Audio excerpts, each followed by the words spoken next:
Hi, I'm Dr. Patty Ford, and today we're going to talk about why fat matters, why dietary fat matters. Dietary fat is for energy at rest, and it's also used for essential vitamins like A, D, E, and K, also for essential fatty acids like omega-3 and omega-6. It's also for your brain and hormonal health. So in the 80s or 90s, which is quite a while ago, everyone was really paying attention to the amount of fat and did non-fat. Then we swung the other way, and now we're in very high fat diets. Now we're kind of in this middle where we're paying attention to high fat might not be the best way to go, but what kind of fat am I having? And so there's definitely a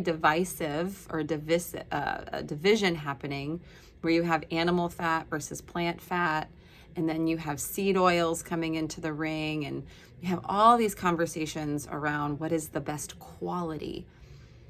At the basis, finding foods that have dietary fat is essential for optimal health because they help with the absorption of things like vitamin A, vitamin D, vitamin E, and vitamin K. And if you have any sort of malnutrition or any sort of absorption issues, you most likely are deficient and you want to get those levels checked. And you can get those checked in many different forms, and then you can supplement, and then you can replace with high doses to make sure that you're not suffering from deficiencies in A, D, and E, and K.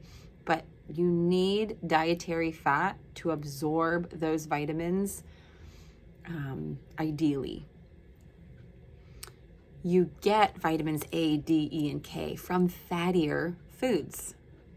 And you're going to want to watch your portions. So eating out, I live in the United States, and eating out, we tend to have very large portions with foods that are high in butter or oil or any sort of spread that allows the satiety of the food to be high, because the restaurant is trying to serve palatable foods, so it does require very rich foods.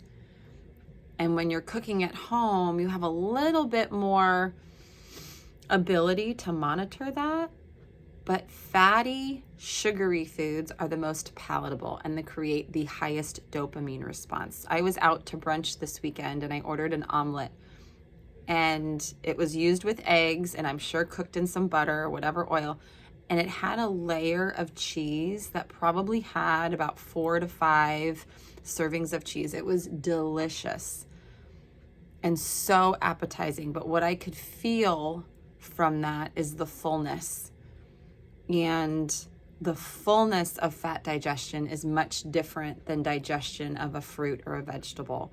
So if you spend a lot of time and resources eating out, pay attention to where you're getting your fat intake from and watch your portions. You can overdo it, but you also can underdo it.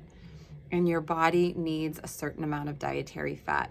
Those numbers can be debated. I think it's different for every person, and what is ideal for one person is different for the next. And that's to be individualized, not on a YouTube platform. But pay attention, where are you getting your fat intake? And it does matter. It does help your health. I would aim for 1 to 2 servings at least at a meal to start. So that's 5 to 10 grams if you're counting macros. Some will say you need more. And then a variety. Do a little bit of animal and do a little bit of plant. Sticking with only one, you might create deficiencies. If you follow a certain prescription of whole food plant-based, make sure you're getting a variety of those plant-based fats and making sure you're paying attention to where you're getting A, D, E, and K. Hope this helps. Follow for more.